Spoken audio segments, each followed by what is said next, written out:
La première nuit où tout a commencé, la pluie avait cette odeur de fer et d'algues qui remonte par les ruelles de Saint-Malo quand la marée se retire. J'ai 68 ans, j'habite au dernier étage d'une maison de granit, avec des poutres sombres qui craquent sous le poids des saisons. Le couloir garde la fraîcheur du nord, même en été. Le vent siffle dans la petite lucarne, comme un secret qu'on n'a jamais osé dire à voix haute. Je me suis couché tôt. Le réveil à aiguille cliquetait, obstiné, et chaque clic me soulevait le cœur, comme si le temps mâchait quelque chose qui me concernait. J'ai fermé les yeux. Le noir n'a pas été noir. Il avait la densité du velours trop lourd, collé à la peau.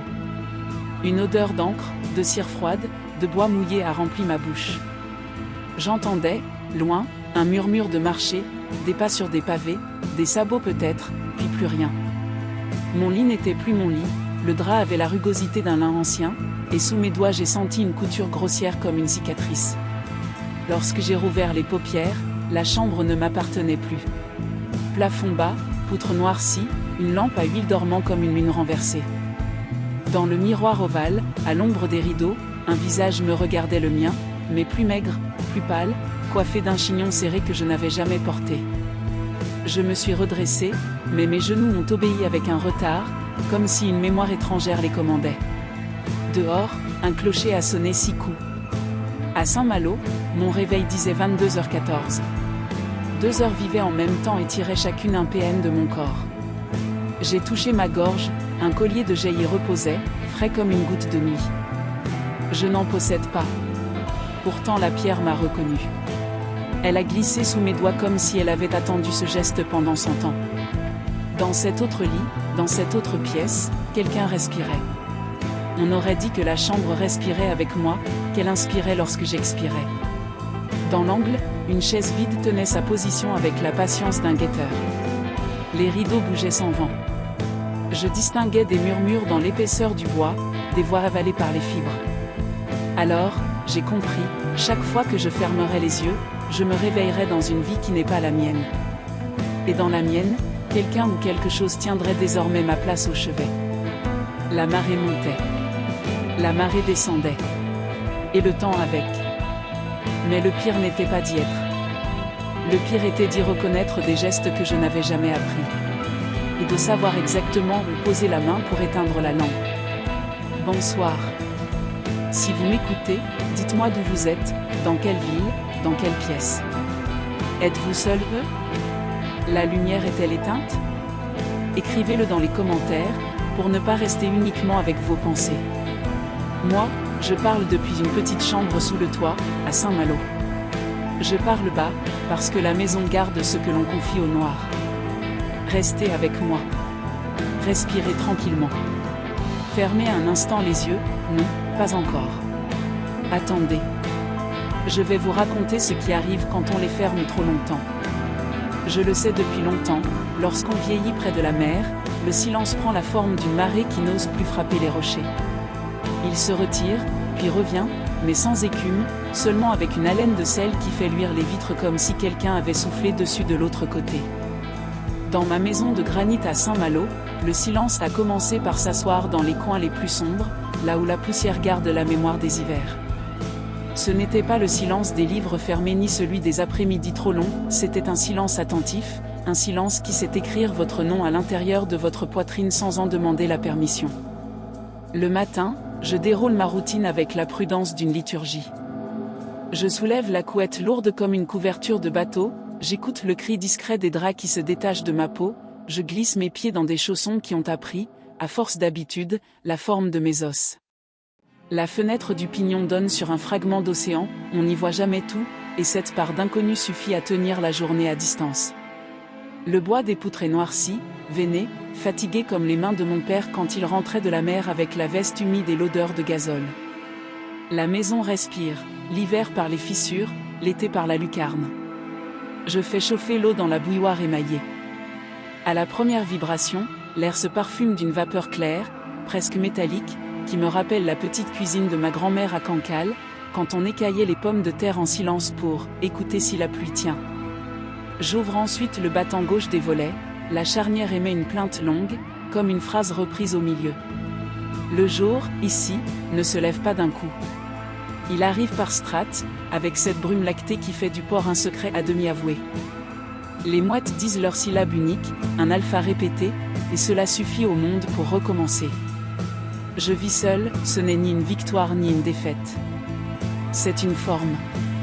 Les objets ont tous trouvé leur place autour de moi comme des animaux apprivoisés, la tasse bleue à gauche de l'évier, la petite cuillère dans le pot en grès, le torchon pendu au clou, le livre en cours retourné sur la table avec la page à fleurs de bois.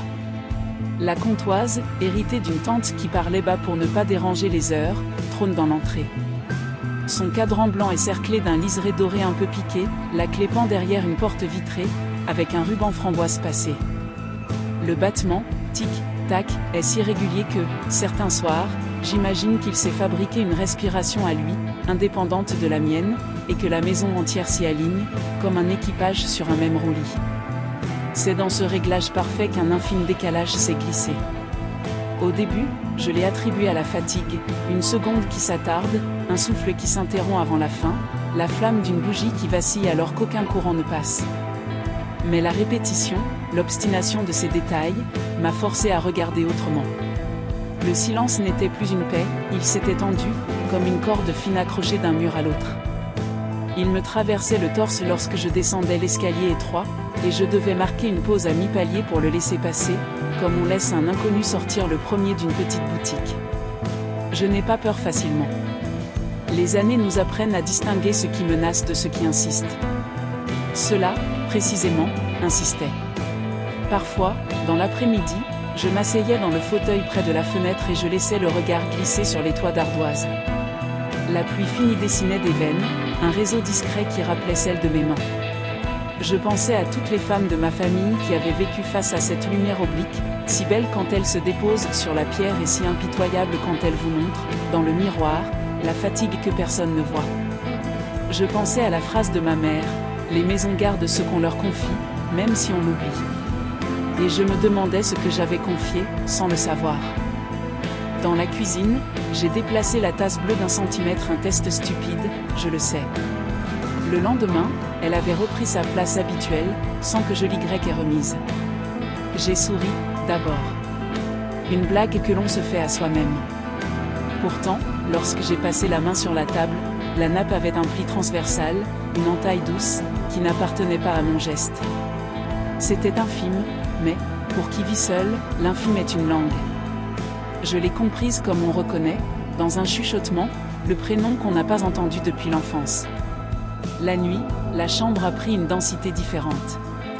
L'odeur du savon de Marseille, que j'aime pour sa propreté sans parfum, s'y mêlait à quelque chose de plus ancien, cire d'église, térébenthine, bois mouillé.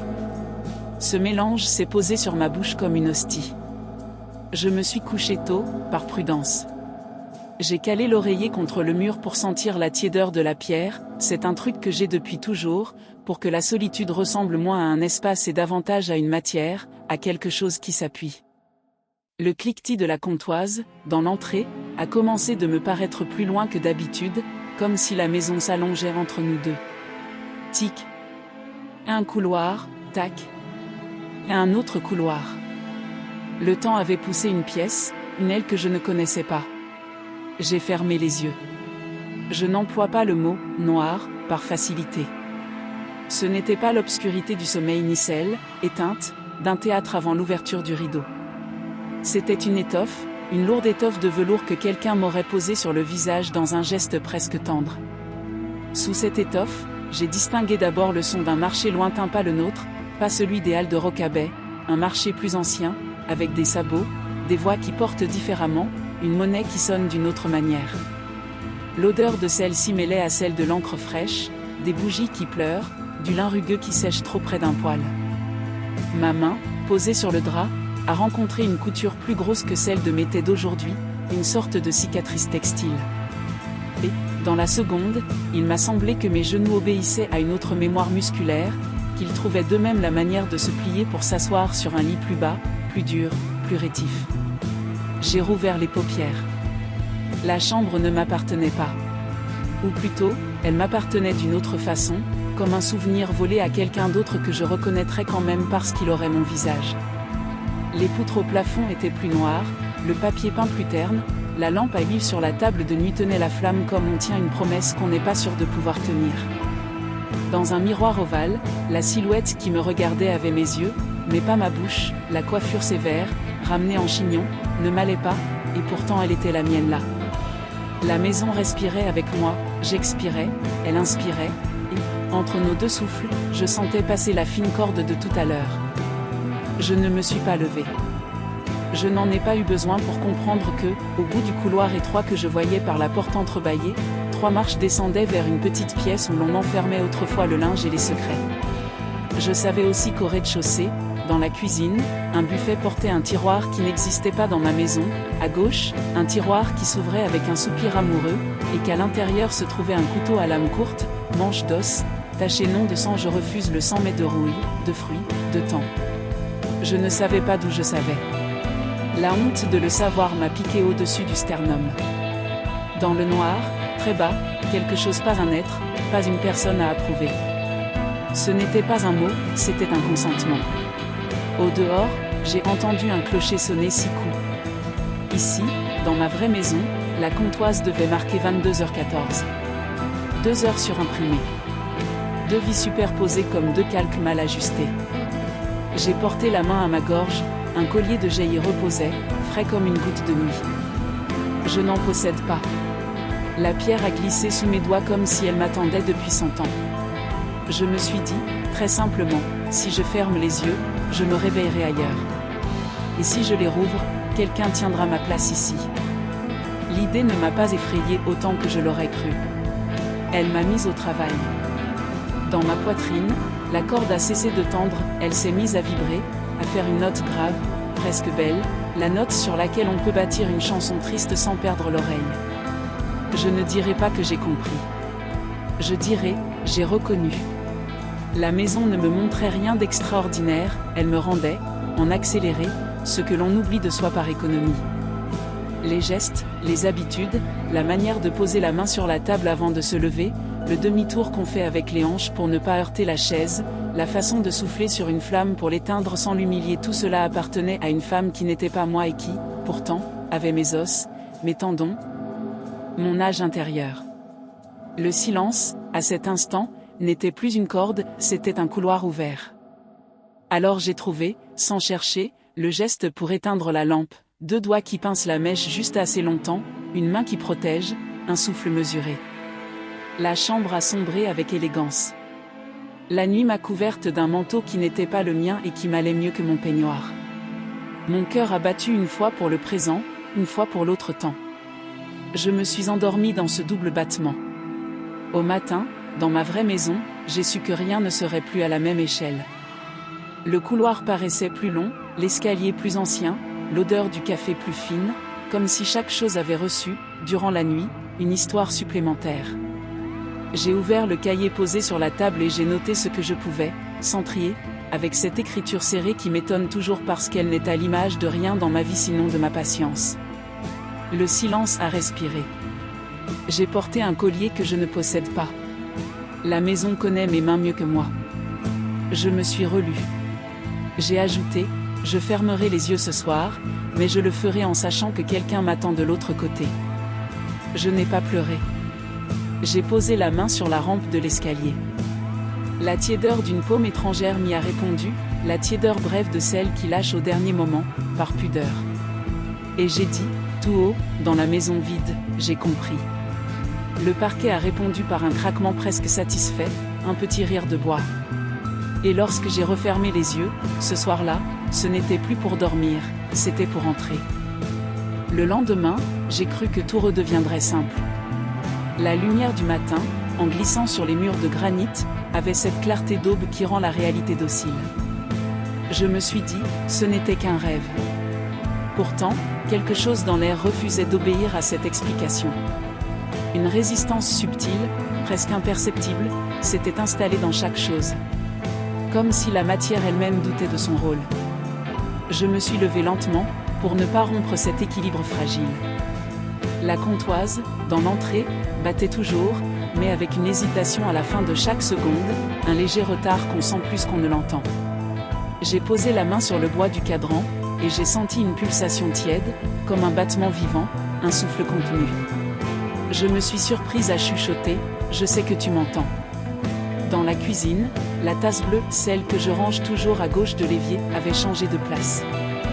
Elle était à droite, posée bien droite, comme si une main plus méticuleuse que la mienne Y avait déposé avec intention. Rien d'extraordinaire, peut-être, mais le cœur, lui, ne se trompe pas sur ses nuances. Il sait reconnaître la main étrangère.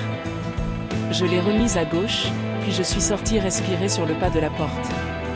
L'air de Saint-Malo avait cette odeur humide de pierre, de varech et de cordage mouillé. Le vent, ce matin-là, ne soufflait pas, il attendait. Et ce calme absolu, loin de me rassurer, m'a traversé comme une absence trop pleine. Les heures suivantes se sont écoulées dans un état étrange, comme si j'étais à demi immergée dans un autre temps. Le tic-tac de la comptoise accompagnait chaque geste, laver la vaisselle, ouvrir les volets, lisser les draps. Tout paraissait normal, mais je sentais derrière moi une présence qui observait la banalité même de ma vie. Pas un regard, non, une conscience diffuse, suspendue entre les murs. Je me suis assise près de la fenêtre. Le ciel se teintait d'un gris pâle, et la mer, loin, ressemblait à une cicatrice horizontale. J'ai pris un livre pour me distraire, Les lettres d'Adèle Dumas, 1893. Un vieux recueil trouvé jadis dans un marché aux puces. J'ai ouvert au hasard. L'encre brunie dansait entre les lignes, et soudain un mot a attiré mon œil, Saint-Malo. Puis, plus bas, la maison respire. Le choc fut intime, silencieux. J'ai refermé le livre d'un geste trop vif. La poussière soulevée par la couverture a pris la forme d'un souffle, un nuage qui s'est dissipé lentement dans la lumière oblique. J'ai senti ma nuque se raidir, mes doigts se refroidir. Quelque chose me liait à cette Adèle inconnue, mais je ne savais pas encore comment. Le soir venu, j'ai décidé de rester éveillé plus longtemps, pour prouver que tout cela n'était que fatigue ou imagination. J'ai allumé une bougie, j'ai posé mon cahier sur la table et j'ai commencé à écrire. Aujourd'hui, la tasse a bougé. J'ai entendu la maison respirer. Si demain cela continue, j'essaierai de lui parler. Le mot lui m'a effrayé. Pourquoi ce pronom ? Depuis quand une maison devient-elle une personne ? Vers 11 heures, j'ai entendu un léger frottement au-dessus de moi. Les poutres du grenier grinçaient parfois avec le vent, mais cette nuit-là, le vent dormait. Le bruit était autre, un pas retenu, hésitant, comme si quelqu'un marchait pieds nus sur un parquet couvert de poussière.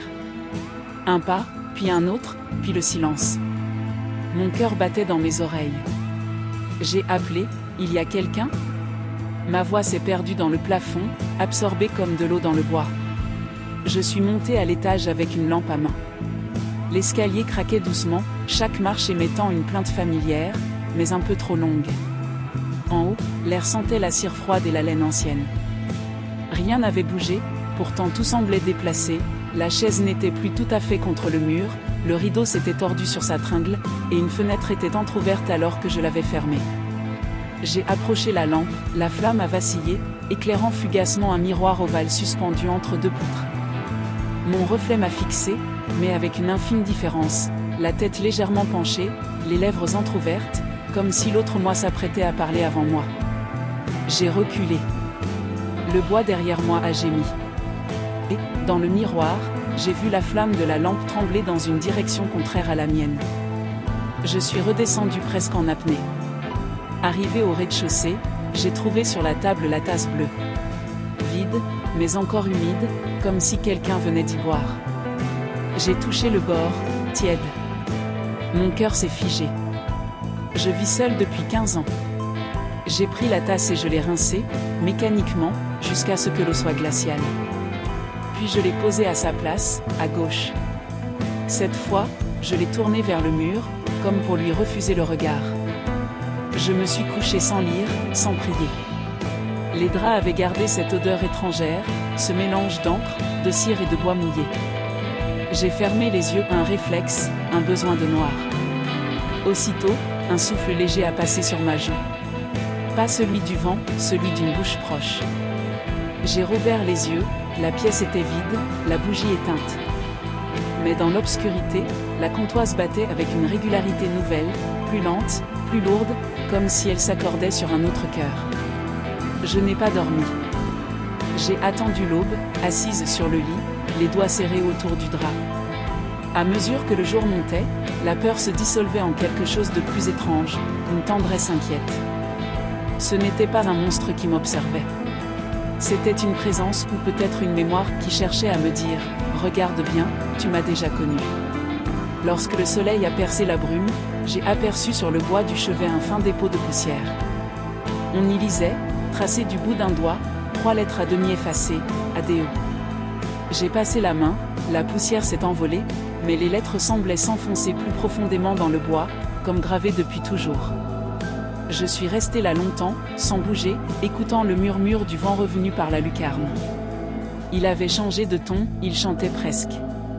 Le monde semblait tenir à un fil très mince entre 2 époques, et ce fil passait par moi. Avant de sortir de la chambre, j'ai regardé une dernière fois le miroir. Mon reflet y paraissait plus pâle, plus distant, comme un portrait ancien qu'on aurait restauré trop vite. J'ai levé la main, par réflexe. Le reflet n'a pas bougé. Il m'a regardé longtemps, puis, au moment où j'ai baissé la mienne, il a fait le geste inverse. Je n'ai pas crié. Il n'y avait plus rien à craindre, seulement à comprendre. Et, au fond de ce silence suspendu, une pensée s'est formée, nette comme un couperet. Ce n'est pas la maison qui me visite. C'est moi qui rentre. Mais au matin suivant, ce n'est pas la peur qui m'a réveillé, c'est la certitude d'avoir oublié quelque chose d'essentiel. Le matin, la lumière avait quelque chose d'artificiel, comme si elle ne venait pas du soleil mais d'un souvenir du soleil. J'ai ouvert les volets, le jour dehors semblait avoir vieilli d'un siècle. Les toits, les cheminées, même la mer, tout paraissait plus lent, comme si le monde avait perdu la notion de vitesse. J'ai cherché mes repères, la tasse bleue, la comptoise, la chaise près de la fenêtre. Tout y était, mais tout me semblait déplacé, comme après un déménagement dont on aurait oublié la cause. Je me suis approché du miroir de l'entrée. Mon reflet m'attendait, fidèle, mais avec un léger décalage. Je levai la main droite, et lui la gauche jusqu'ici, rien d'étrange. Mais lorsque j'ai incliné la tête, j'ai vu dans son regard une lassitude que je ne ressentais pas encore. Une fatigue venue d'ailleurs, d'une autre vie, peut-être. Je me suis détourné brusquement. La sensation d'être observé par moi-même m'a glacé les os. Toute la journée, j'ai tenté de me distraire, ranger, cuisiner, lire. Mais la maison ne cessait de jouer avec moi. Les odeurs changeaient d'une pièce à l'autre. Dans le couloir, flottait un parfum de savon noir et de cire d'abeille, alors que je n'avais rien nettoyé. Dans la chambre, un courant d'air froid venait du plancher, comme si un vide s'était ouvert sous la maison. La pendule, elle, semblait battre à contretemps, comme un cœur malade. L'après-midi, j'ai voulu sortir prendre l'air. Dans la rue, les passants me regardaient avec une familiarité dérangeante. Une femme m'a souri, d'un sourire complice, comme si elle me connaissait depuis longtemps. Un vieil homme, assis sur un banc, m'a salué. « Vous voilà revenue, Madame Dumas. » J'ai eu un frisson. « Vous devez me confondre, ai-je murmuré. Je m'appelle Marianne Legrand. » Il a plissé les yeux, cherchant à m'examiner davantage. « Non, non. Adèle Dumas. Je vous ai connue petite. Vous avez la même manière de tenir le menton. » J'ai reculé, lentement. Son regard était calme, sans folie, sans moquerie. Il disait la vérité d'un autre temps. Je suis rentré précipitamment. Sur la table, un chiffon blanc couvrait quelque chose. Je l'ai soulevé d'une main tremblante, un pain rond, noir, lourd, encore tiède. Sur le torchon, brodé en lettres anciennes, les initiales AD. L'odeur m'a submergé. Ce n'était pas celle du pain moderne, mais celle du seigle, du feu de bois, du XIe siècle. J'ai touché la croûte. Elle s'est effritée dans mes doigts, comme si elle attendait ce geste précis. Je me suis assise, incapable de respirer normalement. Une pensée folle m'a traversée, je me souviens de ce pain. Je connaissais sa texture, le goût de sa mi-dance, la façon dont il craquait sous le couteau. Mais je ne pouvais pas me souvenir de l'avoir mangé, pas dans cette vie. Je me suis levé d'un bond, et ouvert la porte, et scruté la rue. Vide. Pas un passant, pas un bruit. Même les mouettes semblaient suspendues dans le ciel. J'ai refermé, lentement. Le silence s'est refermé sur moi comme une vague. J'ai noté dans mon cahier. Quelqu'un connaît mon autre nom. Quelqu'un se souvient d'une vie que je n'ai pas vécue. J'ai ajouté. Si je ferme les yeux ce soir, je veux comprendre. La nuit est tombée plus vite qu'à l'accoutumée. Le vent, d'abord absent, s'est levé d'un seul coup, comme si la mer avait retenu sa respiration toute la journée pour souffler d'un coup dans les vitres. Les volets claquaient. J'ai allumé la lampe, mais la lumière semblait lutter contre l'obscurité, sans la vaincre vraiment. Le tic-tac de la comptoise s'est fait irrégulier. J'ai tenté de le remettre à l'heure. L'aiguille des minutes refusait d'avancer. J'ai senti sous mes doigts une résistance non mécanique, mais volontaire. Je suis monté à la chambre. Chaque marche résonnait avec un léger écho, comme si quelqu'un montait juste derrière moi. Je me suis arrêté plusieurs fois. Le silence, lui aussi, s'arrêtait. Quand je repartais, il repartait. Arrivé en haut, j'ai poussé la porte. La pièce semblait respirer. Les rideaux bougeaient, bien que la fenêtre soit close. Une ombre oscillait sur le mur, la mienne, mais plus mince, plus nerveuse. J'ai voulu allumer la lampe de chevet, mais le verre s'est brisé sous mes doigts avant que je la touche. Une peur pure, animale, a traversé mon ventre. J'ai reculé, me suis assise sur le lit. La housse de couette avait changé de texture, lin ancien, rugueux. J'ai reconnu cette sensation, celle de la première nuit. J'ai compris que j'étais déjà entre deux temps. Les battements de mon cœur se sont mêlés à ceux d'une autre cadence, plus lente, plus sûre. Mon souffle s'accordait à une respiration invisible. Et, dans ce rythme partagé, une phrase m'est venue à l'esprit, comme dictée. Ce qui est vécu deux fois ne s'efface jamais. J'ai murmuré ces mots à haute voix. Aussitôt, la comptoise, en bas, s'est arrêtée net. Plus un son. La maison entière s'est figée. Un silence liquide a coulé des poutres jusqu'au plancher. Puis, dans cette immobilité parfaite, un craquement sec, près de l'armoire.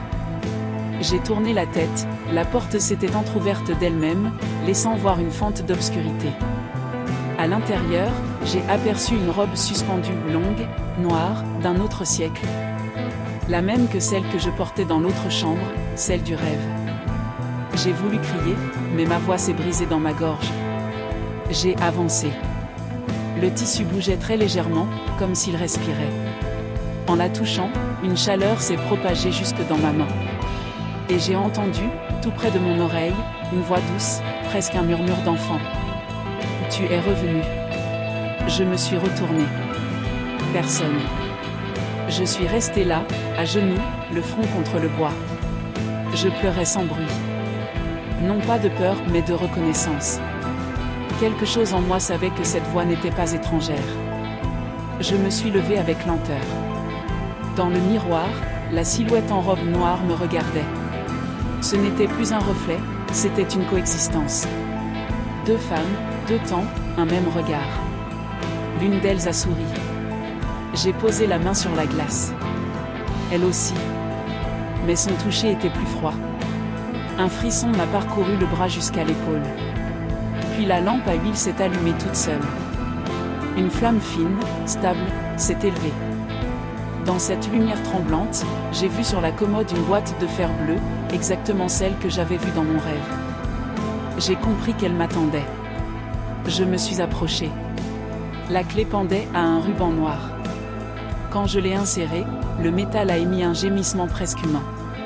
À l'intérieur, des lettres, jaunies, repliées avec soin, et une mèche de cheveux. Au-dessus, une petite plaque gravée, AD 1893. J'ai lu la première ligne de la lettre. Si mes yeux se ferment et s'ouvrent ailleurs, promets-moi de ne pas me fuir. Je n'ai pas pu continuer. Les mots dansaient. Le papier vibrait. Ma vue s'est troublée. La chambre tournait, comme si les murs glissaient sur des rails invisibles. J'ai lâché la lettre, me suis accrochée au rebord du lit. La comptoise, en bas, a recommencé à battre, mais à l'envers. Le temps reculait. Je ne sais pas combien de minutes ou de siècles ont passé. Quand j'ai rouvert les yeux, la lampe était éteinte, la boîte fermée, mais mes doigts portaient encore la trace d'encre. Et sur mon poignet, un fil de soie noire s'était enroulé, tout seul, comme un bracelet. Je me suis allongée. J'ai murmuré dans le noir. L'Adèle, si tu existes, parle. Le silence a répondu, dans un souffle presque imperceptible. Et tu es moi. Et dans ce moment précis, j'ai senti que ma raison venait de céder. Le lendemain, la boîte avait disparu. Mais l'encre sur mes doigts, elle, ne partait plus. Le lendemain, la boîte avait disparu. Pas déplacée, pas rangée, disparue. J'ai retourné la chambre entière, les tiroirs, la commode, même les draps. Rien. Comme si la nuit avait avalé ce qu'elle m'avait prêté. Pourtant, sur la table, la lampe à huile gardait la trace d'une flamme récente, un petit cercle de suie, encore tiède. Et sur mes doigts, l'encre bleue résistait au savon. Une tache ancienne, qui semblait venir de très loin, d'une époque où j'écrivais autrement. Je suis descendue dans la cuisine. Le pain noir était encore là, mais durci, pétrifié comme un vestige. J'ai voulu le jeter, puis je n'ai pas osé. J'ai simplement posé ma main dessus. Le froid du pain a remonté jusqu'à mon bras, comme une mémoire. J'ai compris qu'il ne fallait pas lutter. Le refus rendait les choses plus réelles encore. Sur la table, mon cahier m'attendait. J'ai relu mes notes des jours précédents. Le silence a respiré. La tasse a bougé. La maison m'appelle par un autre nom. En dessous, une phrase nouvelle, que je ne me souvenais pas avoir écrite. Va au cimetière de Rocabay. L'écriture était bien la mienne, mais un peu plus tremblée, un peu plus ancienne. J'ai passé les doigts sur les lettres. Elles semblaient gravées dans le papier. J'ai fermé le cahier, pris mon manteau et suis sorti. Le ciel avait cette couleur d'étain propre aux jours d'hiver en bord de mer. Le vent s'était levé, pas fort, mais coupant. Les rues de Saint-Malo étaient presque vides. Les vitrines luisaient comme des vitres de chapelle, et les pas sur les pavés résonnaient trop fort. J'avais l'impression de marcher dans un souvenir d'une autre. Le cimetière de Rocabay se trouve en contrebas de la route, entouré d'un muret moussu. Les cyprès y forment un couloir d'ombre, un passage que le vent traverse sans jamais s'arrêter. En franchissant la grille, j'ai senti une odeur de pierre humide et de terre fraîchement retournée. Ce n'était pas une peur qui m'accompagnait, mais un respect inquiet, comme si je venais déranger une conversation déjà commencée. J'ai marché longtemps, sans savoir où aller. Les noms sur les pierres semblaient se dissoudre sous mes yeux. Certains me paraissaient familiers, mais de manière impossible, comme si je les avais prononcés souvent, dans une ville où je portais un autre visage. Puis, au détour d'une allée, une tombe m'a arrêté net. Adèle Dumas 1865 à 1893. Le nom. Le même. Gravé dans la pierre, entouré de lierre. Le souffle m'a manqué. Le monde a vacillé autour de ce rectangle de marbre gris. Le vent a cessé un instant. On aurait dit que tout retenait sa respiration pour écouter. Je me suis accroupie. Le lierre tremblait à peine. Les lettres, pourtant usées, semblaient fraîchement tracées. Sur la pierre, il y avait une marque, un cercle plus clair, comme si un objet avait reposé là longtemps une boîte, peut-être. J'ai posé la main sur le marbre. Il était froid, mais sous le froid, une chaleur lente pulsait, régulière. Et alors, sans prévenir, une image s'est imposée à moi. Pas un souvenir, une vision. Une femme jeune, debout dans cette même allée, un voile noir sur les cheveux, une robe serrée à la taille. Ses mains portaient une boîte bleue. Elle la posait doucement sur la pierre, murmurait quelque chose que je ne pouvais pas entendre, puis reculait en pleurant. Son visage s'est tourné vers moi et c'était le mien. Je me suis redressée, tremblante. Les larmes coulaient sans que je les sente. J'ai murmuré, sans savoir pourquoi. « Pardonne-moi. » Je ne savais pas de quoi.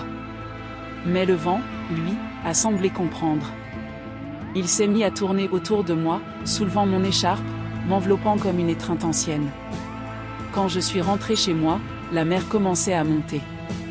Les vagues frappaient les rochers avec un son sourd, presque humain. Le ciel se refermait sur la ville. J'ai allumé la lampe, mais la lumière vacillait. Je suis restée assise à la table, sans bouger, jusqu'à ce que le tic-tac de la comptoise devienne insupportable. Je l'ai arrêté. Le silence qui a suivi m'a semblé vivant, vibrant, plein de murmures à peine distincts. C'est alors que j'ai entendu la voix. Faible, comme venue d'un rêve. Ne ferme pas les yeux. Pas encore. J'ai sursauté. La voix était douce, mais ferme, comme celle d'une sœur qui veille. Qui es-tu ? Ai-je murmuré. Aucune réponse. Seulement un battement, dans le mur, comme un cœur trop proche. Je me suis levée. Dans le miroir de l'entrée, la silhouette d'Adèle ou de moi m'attendait. Cette fois, elle ne bougeait plus. Ses yeux me fixaient, implorants. Dans sa main, elle tenait la boîte bleue. J'ai senti mes genoux fléchir. La lampe a tremblé, projetant sur le mur deux ombres, la sienne et la mienne, qui se confondaient à chaque oscillation. J'ai murmuré. Que veux-tu ? Et dans le miroir, ses lèvres ont bougé. Que tu te souviennes. J'ai fermé les yeux malgré moi. Une chaleur m'a envahi. Et tout s'est effondré. J'étais dans la chambre ancienne, celle du rêve, celle du lin rugueux et des poutres noires. L'air y sentait la cire et le fer. Sur la table, la boîte était ouverte. Dedans, une lettre. J'ai reconnu l'écriture, nerveuse, fine, presque identique à la mienne. J'ai lu. Si tu lis ceci, c'est que le temps a tourné. Ce que nous n'avons pas su dire, la maison l'a gardé. Je ne veux pas qu'elle te garde toi aussi. Ferme les yeux seulement si tu promets de me laisser partir. Une larme a taché le papier, la mienne ou celle d'Adèle, je ne sais pas. Le bois a craqué derrière moi. Je me suis retournée. La porte s'est ouverte d'elle-même. Et sur le seuil, la lumière du matin. Pas d'autre présence, pas de bruit. Seulement le vent qui entrait, chargé d'odeurs d'iode et de souvenirs. Je me suis avancée, lentement. La lumière s'est posée sur ma peau avec une douceur que je ne connaissais plus. Et dans ce halo, j'ai vu un instant la jeune femme au voile noir me sourire. Puis elle s'est dissipée, comme une buée qu'on chasse de la vitre. Quand j'ai rouvert les yeux dans ma chambre, à Saint-Malo, il faisait jour. La comptoise battait de nouveau, paisible. Le pain sur la table avait disparu. Et sur le mur, près de la fenêtre, un mot écrit à la craie, « Merci ». Je me suis assise. La mer, dehors, semblait plus proche. Le vent soufflait doucement dans les rideaux. J'ai compris que la maison avait rendu ce qu'elle gardait. Mais au fond de moi, quelque chose demeurait, un fil invisible, une frontière poreuse entre deux existences. Je savais maintenant que, chaque fois que je fermerais les yeux, je pourrais la retrouver si je le voulais. Et pourtant, une question demeurait suspendue, qui, de nous deux, avait vraiment vécu la première ? Cette nuit-là, en fermant les yeux, je n'ai plus rêvé d'elle. Mais le matin, son parfum était sur mon oreiller. Cette nuit-là, en fermant les yeux, je n'ai pas cherché Adèle. J'ai simplement laissé la respiration trouver son propre rythme, sans imposer de questions au noir. J'ai eu la sensation d'ouvrir une fenêtre intérieure, très lente, comme si la pièce la plus reculée de moi se ventilait enfin. Rien n'est venu d'abord, ni image, ni voix, ni chambre de lin rugueux. Seulement un flottement, pareil au moment où l'on hésite entre la veille et le sommeil. J'ai cru, un instant, que tout s'était retiré, que la marée m'avait abandonné sur un sable lisse. Et c'est alors que j'ai compris, l'absence aussi est une forme de présence, mais qui ne réclame plus. Au matin, l'oreiller portait une odeur que je connaissais trop bien sans l'avoir respirée depuis des années, cire claire, savon noir, un soupçon d'encre, et ce rien presque sucré qui traîne sur les tissus quand on a pleuré dessus. J'ai posé le front contre le drap. Le tissu était froid. Je me suis dit tout haut, je n'ai pas besoin de te retenir pour te garder. Dans la pièce, une poussière infime s'est mise à scintiller, comme si le jour venait d'ouvrir un tiroir invisible. Les heures suivantes, je les ai consacrées à la maison, non par superstition mais par délicatesse. J'ai lavé le plancher, polissant les lattes avec des gestes lents, presque cérémoniels. Le bois buvait l'eau comme une terre raisonnable, sans hâte, sans plainte. J'ai ouvert grand les volets, la mer avait une couleur de métal tiède. Les mouettes passaient, sobres, et leurs cris ne blessaient plus. Dans la cuisine, j'ai laissé la tasse bleue, à droite. J'ai souri à ce petit sacrilège. L'habitude ne m'emprisonnait plus, elle devenait un langage partagé, une possibilité de dire oui ou non sans que le monde s'écroule. Sur la table, j'ai étalé mon cahier, la page d'hier encore humide d'encre. J'y ai écrit lentement. Je n'ai pas su dire, je n'ai pas su garder. Aujourd'hui, je sais garder en laissant partir. La phrase est restée là, nette, comme un fil tendu sur lequel je pouvais avancer sans tomber. Vers midi, j'ai décidé d'aller jusqu'au môle. Le vent venait du large avec une douceur résignée. Sur le chemin, j'ai croisé le vieux monsieur du banc, celui qui m'avait appelé Madame Dumas. Il m'a salué avec une bienveillance sans insistance. « Vous avez meilleure mine », m'a-t-il dit. « Je dors mieux », ai-je répondu. Il a hoché la tête, comme si notre conversation reprenait une phrase laissée en suspens depuis un siècle. « Les maisons finissent par comprendre », a-t-il ajouté. Je n'ai pas demandé ce qu'il savait. Nous étions d'accord sur l'essentiel, il y a des savoirs qui se tiennent dans la paume, pas dans la bouche. Au bout de la jetée, la mer était presque immobile. J'ai pensé à ma mère, à sa façon de parler des objets comme de personnes. Ne contrarie pas la lampe, elle t'éclairera mieux. Demande pardon à la porte que tu as claquée. Je l'avais crue superstitieuse, je la reconnaissais clairvoyante. Les choses, quand on les traite avec dignité, deviennent des ponts, pas des murs. J'ai remercié la mère d'une inclinaison de tête, ridicule et nécessaire. En rentrant, la maison avait changé sans changer. Rien n'avait bougé, mais l'air s'était élargi. La comptoise, étonnamment, battait plus gaiement un rien plus vite, comme si elle avait perdu une lourdeur inutile. Je me suis arrêté devant la glace de l'entrée. Mon visage me ressemblait de nouveau, à ceci près qu'il avait laissé tomber une sévérité. J'ai caressé du bout des doigts la ride au coin de l'œil droit. Elle n'était plus un reproche, elle devenait un sillage. Je me suis assise à la table et, sans réfléchir, j'ai prononcé « Adèle, je ne te cherche plus. Mais si tu veux passer, la porte est ouverte. » La phrase a grandi entre les murs, avec la modestie d'un pain qui lève. Aucune réponse. Et pourtant, dans le bois du buffet, quelque chose s'est détendu, comme la corde d'un violoncelle qu'on accorde enfin. L'après-midi, j'ai entrepris de ranger le grenier. C'était un désordre raisonnable, des malles, des tissus, des cadres, des livres orphelins. J'ai sorti une caisse lourde où s'entassaient des torchons brodés de lettres anciennes. AD, ML, AL, initiales de femmes dont les mains avaient frotté, lavé, essuyé l'ordinaire. J'ai étendu un torchon sur la valise. En le lissant, j'ai perçu ce très léger gonflement dans le tissage, une bosse qu'on sent plus qu'on ne voit. J'ai passé l'ongle, un petit point de couture a cédé. Sous la trame, un fil de soie noire. Le même. Je l'ai tiré délicatement, et une micro-enveloppe s'est dégagée, fine comme une peau d'oignon, protégée par le tissu. À l'intérieur, une carte minuscule, à demi effacée, portant ces mots « Rendre ». Ne pas retenir. Je me suis assise par terre, au milieu des poussières et des rayons obliques. J'ai posé la carte sur ma paume ouverte. Rendre. Non pas rendre à quelqu'un, ni rendre quelque chose, mais rendre au sens de restituer la circulation, de remettre en mouvement ce qui s'était figé. La maison n'était pas le coffre d'un secret, elle était son passage. Alors, j'ai descendu la carte sur la table du séjour, je l'ai glissée dans mon cahier, et j'ai rangé le torchon, à ma manière. Pas là où il devait aller, mais à un endroit où il vivrait mieux. Un détail. Les grandes pacifications commencent par des détails. Au moment où je refermais le tiroir, la comptoise a avancé d'un cran trop franc, presque joyeux. J'ai ri, à basse voix. On peut rire avec une horloge, c'est encore respecter le temps. Le soir venu, la pluie a commencé. Une pluie fine, presque horizontale, qui donne aux vitres une écriture illisible. J'ai allumé 2 bougies.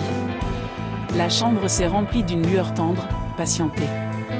Je me suis assise sur le bord du lit et j'ai posé les mains à plat sur le couvre-lit, comme on salue une table avant de manger.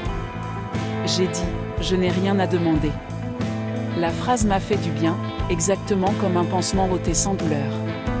Quand j'ai fermé les yeux, je n'ai pas été transportée ailleurs. Je n'ai pas changé de linge, ni de siècles. C'est la maison, ici, qui s'est mise à respirer plus large, un souffle qui n'écrase pas.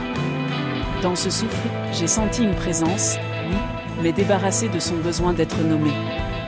Elle, appelons-la encore ainsi par commodité, s'asseyait près de moi, et nous ne nous devions plus rien. Nous partagions l'air. Une image est apparue, douce, sans insister, une cour pavée, une corde à linge, 3 chemises blanches qui balancent très lentement. Sur le rebord d'une fenêtre, une boîte bleue vide. Et une main, la mienne, qui ferme le couvercle avec une tendresse tranquille. L'image a duré le temps d'une expiration, puis s'est retirée, comme un visiteur poli. Je me suis réveillée à l'aube, reposée d'une manière neuve, presque naïve. Dans la demi-clarté, un détail m'a ému jusqu'à l'absurde, la tasse bleue était restée à droite. Personne ne l'avait ramenée à sa place. Je l'ai prise, j'ai bu lentement, goûtant ce café simple comme on goûte un pardon. J'ai noté. Aujourd'hui, je ne corrige rien. Plus tard, je suis retournée au cimetière. Non pour quémander, mais pour saluer. La pierre d'Adèle portait la trace brillante de la pluie. J'ai posé dessus la carte minuscule, rendre. Ne pas retenir, et je l'ai glissée sous un éclat de mousse, à l'abri du vent. Je n'ai pas parlé. J'ai seulement respiré plus profondément, pour partager l'air. Quand je me suis relevée, le ciel s'ouvrait sur une éclaircie molle, les cyprès faisaient ce bruit de robe qu'on soulève pour passer une marche. De retour, j'ai ouvert la fenêtre sur la mer. La maison avait repris sa taille exacte. Ni plus vaste, ni plus étroite. Une promesse tenue. Sur la table, mon cahier s'était ouvert de lui-même un courant d'air, sans doute à la page où j'avais écrit « Je n'ai pas su dire, je n'ai pas su garder ». J'ai ajouté, sans trembler. Maintenant, je dis. Maintenant, je garde autrement. Je n'ai plus attendu la nuit comme un verdict. Elle venait, elle passait, elle me trouvait disponible et sans avidité. Parfois, une odeur de cire levait dans l'escalier, parfois, un fil de soie s'étirait sur l'oreiller, parfois, rien, et c'était bien. Le présent cessait d'être une salle d'attente. Le vieil homme du banc m'a salué, un soir, avec un clin d'œil presque enfantin. Vous marchez plus droit. Les maisons m'ont redressé, ai-je souri. Non, m'a-t-il répondu, les maisons vous ont laissé faire. Ce soir-là, j'ai dîné tôt. J'ai laissé la comptoise régler seule sa minutie. À l'heure où l'on ferme les volets, j'ai gardé une fente de nuit, une mince tranche de dehors, pour que la respiration circule. J'ai éteint la lampe du salon en pinçant la flamme 2 secondes, comme dans l'autre chambre autrefois, mais sans convoquer personne. Un geste suffit comme souvenir. Au moment de me coucher, j'ai posé la main sur le mur à hauteur du cœur. Il était tiède, franc, sans secret. J'ai dit, merci d'avoir gardé à ma place quand je ne savais pas garder. Une larme a glissé, nette. Elle ne demandait rien. Je me suis allongée, j'ai fermé les yeux, et j'ai su, d'un savoir droit, que je pouvais désormais dormir dans une seule vie sans trahir l'autre. Elle ne s'annulait pas, elle se superposait avec cette transparence qui rend les cartes lisibles. La maison ne me tenait plus, elle me portait. Et, dans la seconde où le sommeil a rompu le dernier fil, une phrase est venue, claire comme une veilleuse. Reviens si tu veux. Mais n'oublie pas que tu peux rester. Le lendemain, j'ai préparé de l'encre et du papier. Si je devais enfin parler, il me faudrait une écriture assez large pour 2 vies. Le lendemain, j'ai préparé de l'encre et du papier, comme si écrire pouvait m'aider à respirer plus juste. Les phrases me venaient lentes, épaisses, avec cette gravité qu'ont les mots qu'on n'écrit pas pour être lus. J'ai compris que la peur ne cherchait plus à me dévorer, elle voulait simplement que je la regarde. Et j'ai regardé. La maison, ce matin-là, semblait suspendue dans une clarté étrange. La mer, derrière la fenêtre, n'avait plus cette agitation grise des jours précédents, elle reposait, lisse, d'un bleu presque liquide. L'air était tiède, mais chargé de cette humidité d'avant l'orage, une tension calme. J'ai posé ma main sur la table, et le bois m'a répondu d'une chaleur franche. Tout ce que je croyais mort respirait encore, à sa manière. J'ai bu mon café sans hâte, dans la tasse bleue restée à droite. Ce détail aurait jadis déclenché en moi un réflexe d'ordre, un besoin de remettre à sa place. Aujourd'hui, je l'ai laissé là, tranquille, comme on laisse un souvenir choisir sa position dans la mémoire. La comptoise battait avec un rythme neuf, léger, presque joyeux. Le temps, semblait-il, m'avait pardonné. Je n'attendais plus Adèle. Je n'attendais rien. Mais c'est précisément dans cette disponibilité que quelque chose s'est ouvert. Pas une apparition, ni un bruit. Une intuition claire, douce comme une main sur l'épaule, l'ombre n'était jamais venue d'ailleurs. C'est moi qui l'avais nourrie, lentement, à coups de regrets tus, d'amours interrompus, de silences mal déposés. Tout ce que j'avais refoulé de vivant s'était réfugié ici, dans cette maison, dans ces murs, cherchant une sortie. Adèle n'était pas une étrangère, ni un fantôme. Elle était la somme de mes abandons, la voix de toutes mes vies inachevées. Cette idée aurait pu me terrifier. Elle m'a apaisée. Je suis sortie un moment. Les ruelles de Saint-Malo brillaient d'une humidité tranquille. Les pierres sombres avaient pris cette patine argentée qu'elles portent après la pluie. Le vent passait entre les maisons, soulevant parfois une odeur de sel et de linge humide. Je me suis arrêtée devant une vitrine, un petit antiquaire de la rue des Cordiers. Sur l'étagère, derrière la vitre, un objet m'a frappé, un collier de jais. Identique à celui que j'avais vu dans l'autre chambre, dans l'autre vie. J'ai entrouvert la porte. La cloche a tinté faiblement. L'homme derrière le comptoir, un visage doux, m'a salué d'un signe de tête. C'est un bijou ancien, ai-je murmuré. Finq six, répondit-il. Trouvé dans une malle récupérée près de Cancale. Personne ne sait à qui il appartenait. Je l'ai pris entre mes doigts. La pierre était fraîche, mais non pas froide. Elle semblait reconnaître la peau. Vous le prenez ? J'ai hésité. Non. Pas aujourd'hui. Il a déjà trouvé sa place. En sortant, j'ai senti une paix neuve. Le passé ne me réclamait plus, il m'accompagnait. De retour chez moi, j'ai ouvert les fenêtres. Le vent a balayé les rideaux, a traversé la pièce, a fait danser les flammes des bougies. Ce n'était plus une intrusion, mais une circulation. J'ai laissé l'air entrer partout. Les murs semblaient respirer avec moi, dans une synchronie parfaite. Je me suis installée au bureau, et j'ai repris la plume. Les mots sont venus sans effort. J'ai longtemps cru que la peur venait du dehors. Elle venait du dedans, et c'est là que je devais lui rendre sa place. En écrivant, j'ai repensé à ma vie, à celle que j'appelle encore la mienne, celle avant la maison.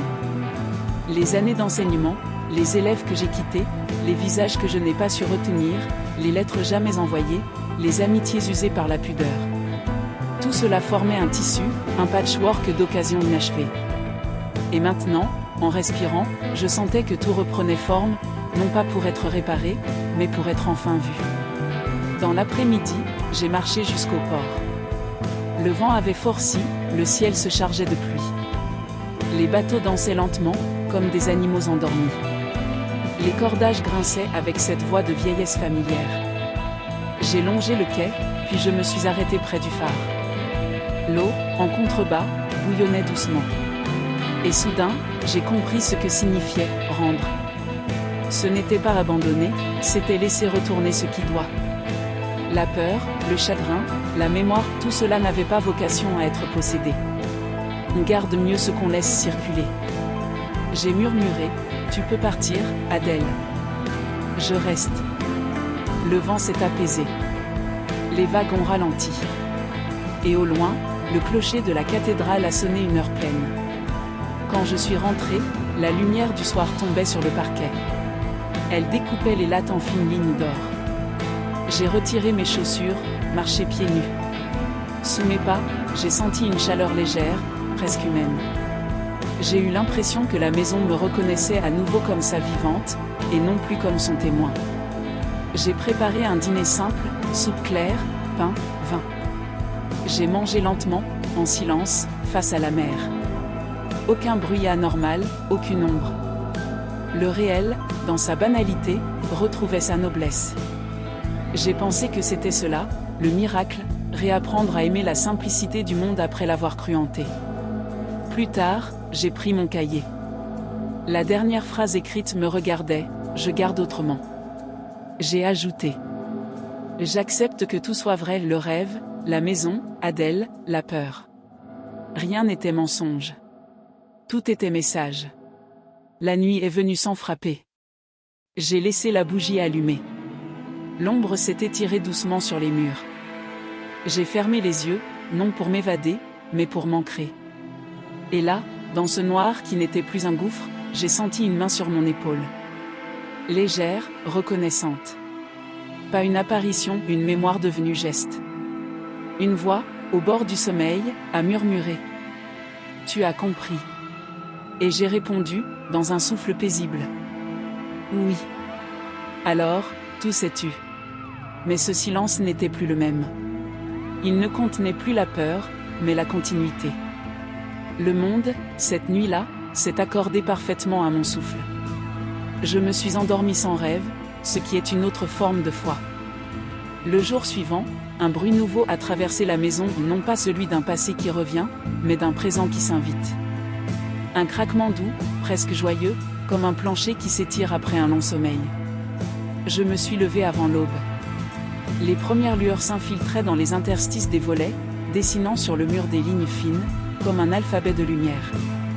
La mer, dehors, respirait calmement. Tout semblait recommencer, mais autrement. Je me suis approché de la fenêtre. La brume flottait au ras des toits, épaisse comme une mémoire qu'on hésite à soulever. J'ai ouvert les volets, l'air m'a accueilli, frais, humide, porteur de sel et de promesses. Il y avait dans ce matin quelque chose d'enfantin, une sorte d'innocence retrouvée après l'épreuve. J'ai respiré longuement. Pour la première fois depuis des semaines, mes mains ne tremblaient plus. La tasse bleue était toujours à droite, fidèle. La comptoise battait, docile, sans impatience. Dans le miroir de l'entrée, mon reflet m'a paru vivant, simple, débarrassé des doubles. Ni Adèle, ni moi d'autrefois, juste une femme de 68 ans qui a cessé de fuir le monde. J'ai souri, un sourire sans but, sans témoin, juste pour vérifier que j'en étais encore capable. Il a tenu.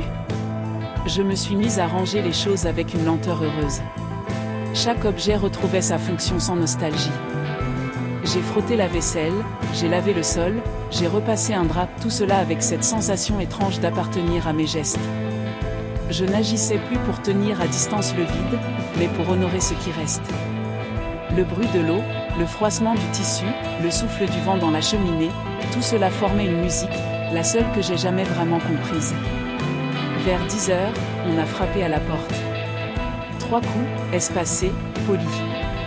Mon cœur a bondi. Cela faisait si longtemps que personne n'était venu. J'ai ouvert. Sur le seuil, un facteur, jeune, au regard doux. Il tenait une enveloppe beige, sans timbre. Madame Legrand ? Oui. Une lettre pour vous. Pas de retour. Trouvé ce matin au bureau. Peut-être un oubli ancien ? J'ai pris l'enveloppe. L'écriture sur le devant, je l'ai reconnue immédiatement. Fine, penchée, presque tremblée, la mienne. Mais ce n'était pas une de mes lettres. J'ai murmuré un merci, refermé la porte. Assise à la table, j'ai tourné l'enveloppe entre mes doigts. Pas de cachet, pas de date. Juste un nom, pour celle qui reste. J'ai ouvert. À l'intérieur, une feuille pliée en deux, d'un papier jauni, presque transparent. Une seule phrase, écrite à l'encre noire. La maison t'a rendu à toi-même. Ne ferme plus rien. Aucune signature. Je n'ai pas cherché à comprendre. Je l'ai posée sur la table, à côté de la tasse, comme on pose un remerciement. Le soleil est entré par la fenêtre, a glissé sur le papier, et les mots ont semblé s'effacer dans la lumière. Peut-être n'avait-il existé que pour être lu une fois. L'après-midi, j'ai décidé de marcher jusqu'à la mer. Le sable était mou, humide encore de la marée basse. J'ai enlevé mes chaussures. Mes pas laissaient des empreintes nettes qui s'effaçaient presque aussitôt. Ce mouvement m'a ému jusqu'à la gorge, chaque trace disparaissait dans l'instant, et pourtant, je l'avais faite. C'était cela, vivre laisser une marque que la marée efface, sans tristesse. Assise sur une pierre plate, j'ai regardé les vagues venir mourir à mes pieds. Le vent me peignait les cheveux. J'ai parlé tout haut, sans craindre le ridicule. Je ne sais pas ce que tu étais, Adèle. Un souvenir, une peur, une autre moi. Mais tu m'as rendue vivante. Le vent a répondu d'un souffle chaud, un murmure indistinct, puis plus rien. Le silence de la mer, à cet instant, n'avait rien d'inquiétant. Il était plein, vaste, hospitalier. En rentrant, j'ai trouvé la maison baignée de lumière. Les rideaux dansaient doucement, les murs semblaient clairs, presque jeunes. Une odeur de cire montait de la rampe d'escalier, l'odeur du travail, du soin. Je suis montée à l'étage, et ouvert la porte de la chambre. Et sur le lit, un détail m'a arrêté, la boîte bleue. La boîte que j'avais perdue, disparue depuis des jours. Je me suis approchée lentement. Le ruban noir était défait. À l'intérieur, rien. Le vide. Mais ce vide-là brillait. Il avait la densité d'une chose accomplie. J'ai compris que c'était sa place naturelle, être vide, pour pouvoir contenir à nouveau. J'ai caressé le couvercle. Une paix immense a traversé ma poitrine. J'ai murmuré. Tu n'étais pas un piège. Tu étais un passage. En me redressant, j'ai aperçu mon reflet dans la glace ovale. Pour la première fois, il ne m'observait pas, il m'accompagnait. Nous étions au même rythme. Je n'avais plus besoin de prouver mon existence à mon image. Alors, j'ai fait quelque chose que je n'avais pas osé depuis longtemps, j'ai ouvert grand les fenêtres des deux côtés de la maison. L'air a traversé les pièces comme une vague claire, soulevant le rideau, effleurant les livres, réveillant les odeurs anciennes. Je me suis tenue au milieu du courant, les bras légèrement ouverts. C'était une sensation physique, presque sacrée, être traversée sans être effacée. Les cloches de la cathédrale ont sonné. 12 coups, amples, profonds. À chaque résonance, je sentais en moi quelque chose se détacher, des poires invisibles, des restes de peur, des morceaux d'hier. Et soudain, un souvenir m'a frappé, non comme une révélation mais comme un geste, le visage de mon père, un soir d'enfance, penché sur la table, me disant doucement.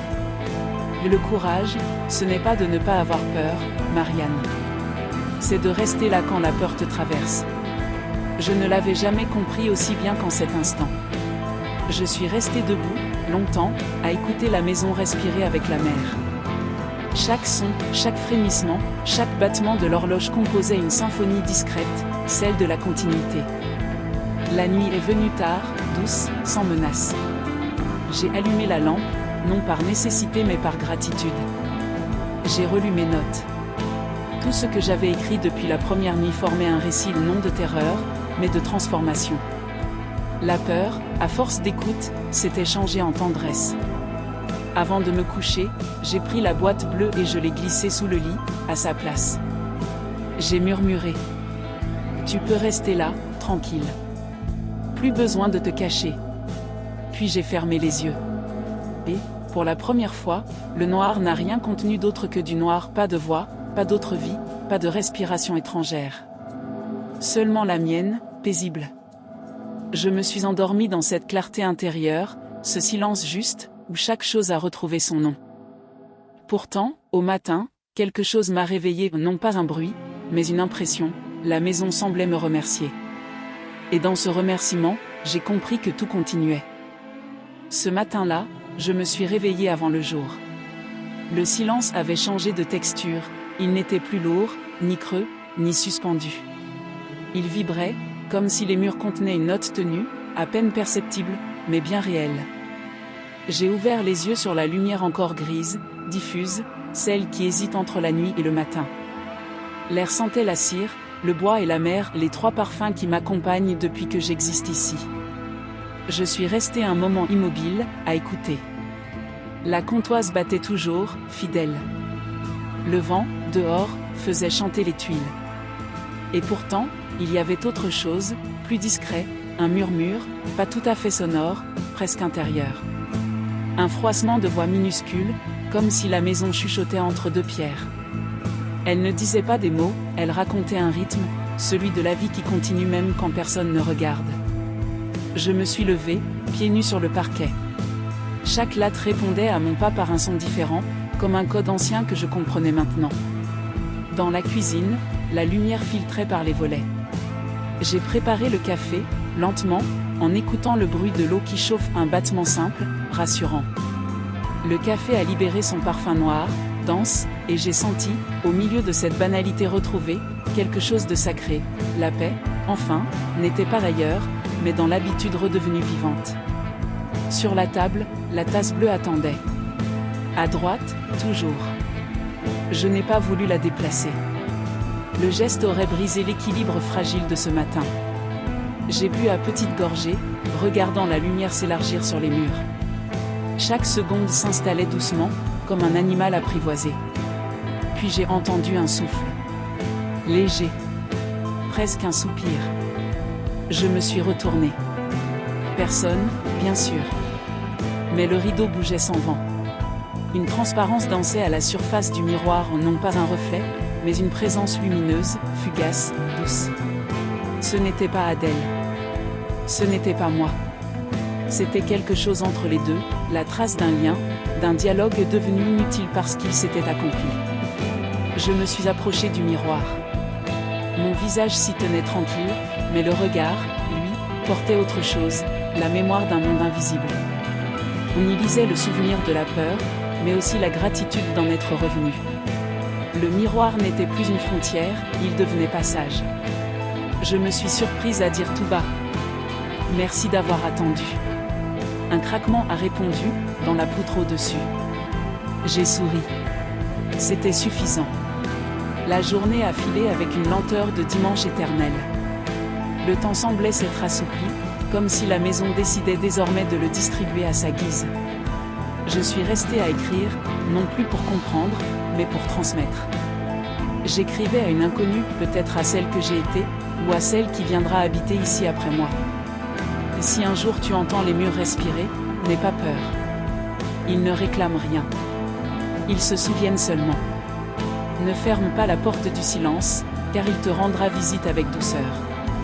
Et si tu vois ton reflet différer, écoute-le, il ne veut pas te voler, il veut te rappeler. Les heures se sont mêlées. J'ai laissé les pages s'empiler, tachées d'encre et de lumière. En fin d'après-midi, la mer s'est mise à monter. Je l'ai entendue avant de la voir. Son grondement lent montait par les ruelles, roulait entre les murs, emplissait la maison comme un souffle. Ce bruit n'avait plus rien de menaçant. Il disait, « Je suis là. Je t'entoure. » Je suis montée à l'étage. Dans la chambre, tout était à sa place. La boîte bleue reposait sous le lit, sage. J'ai tiré le rideau, la lumière s'est adoucie. Et là, dans ce calme parfait, une idée m'a traversé, peut-être que la maison, désormais, me garde comme j'ai appris à la garder. Nous sommes deux vivantes, chacune à sa manière. Je me suis allongée sur le lit. Le drap sentait la lessive fraîche et le vent. À travers la fenêtre entr'ouverte, la mer parlait bas. J'ai fermé les yeux. Pas pour m'évader, pour écouter plus profondément. Les voix, cette fois, étaient nettes. Ce n'étaient plus des chuchotements, mais des souffles articulés. Elles n'avaient pas de nom, pas de corps. Elles disaient « Reste. Tu es à ta place. » Et j'ai répondu dans ma tête « Oui, je reste. Mais je ne retiens rien. » Une chaleur a parcouru la pièce, douce comme un feu invisible. La maison, il me sembla, respirait à mon rythme. Les murs pulsaient lentement, comme un grand cœur de pierre. J'ai senti les planches sous moi vibrer légèrement, non pas de peur, mais de vie. Et puis, soudain, tout s'est arrêté, un silence pur, parfait. L'instant exact où deux souffles s'accordent avant de se séparer pour de bon. Quand j'ai rouvert les yeux, la nuit était tombée. Les bougies que je n'avais pas allumées brillaient pourtant d'une flamme minuscule. Leur lueur éclairait à peine la pièce, mais c'était suffisant pour voir ce que je devais voir. Sur le mur, au-dessus de la tête de lit, l'ombre dessinait la silhouette d'une femme. Non pas menaçante, non pas triste. Simplement là, droite, paisible, tournée vers la fenêtre. Elle ne bougeait pas. J'ai compris qu'elle n'attendait rien, elle veillait. J'ai fermé les yeux encore une fois, lentement. Je savais qu'au matin, l'ombre aurait disparu. Mais elle ne partirait pas vraiment. Les maisons gardent ce qu'on leur confie, oui, mais seulement ce qui a été donné sans peur. Je me suis endormi d'un sommeil vaste, où je ne faisais plus de distinction entre moi, la mer et la pierre. Nous étions un seul être respirant. Quand l'aube s'est levée, le monde m'a semblé neuf. Le ciel au-dessus de Saint-Malo prenait une teinte rose et argent. La mer se retirait, découvrant les rochers humides, luisants comme des dos d'animaux. La comptoise battait calmement. Je suis descendu. La table du petit déjeuner m'attendait, la tasse bleue à droite, la lettre, pour celle qui reste, posée à côté. Les mots avaient pâli pendant la nuit. J'ai murmuré. Je suis resté. Et j'ai senti la maison se détendre, comme si elle soupirait d'aise. Avant d'ouvrir la fenêtre, j'ai posé ma main sur le mur. Il était chaud. Je l'ai remercié. Puis j'ai ouvert les volets. L'air du large a envahi la pièce, avec cette lumière qui lave tout sans effacer rien. Les cloches de la ville ont sonné 9 heures. La journée commençait, ordinaire, tranquille. Je me suis dit, la vie continue, mais elle a changé d'inclinaison. En m'asseyant pour écrire, j'ai aperçu sur le bord de la fenêtre un minuscule fil de soie noire, porté par le vent. Je l'ai pris entre mes doigts. Il s'est rompu d'un coup sec. Et j'ai ri. Il ne fallait pas qu'il reste. Je l'ai laissé s'envoler. Il s'est perdu dans la lumière. Et, dans le calme parfait de la maison, j'ai entendu, non pas avec mes oreilles, mais avec tout mon être, une dernière phrase, claire, posée, reconnaissante. Tu peux dormir. Nous veillons ensemble. Depuis, les saisons passent, et la maison garde ce rythme doux que seule la paix s'est imposé. Parfois, un visiteur dit, on se sent bien ici, comme si quelqu'un vous protégeait. Je souris. Je sais. Le soir, quand la mer monte, la pierre se souvient. Et moi aussi. Nous respirons, à l'unisson.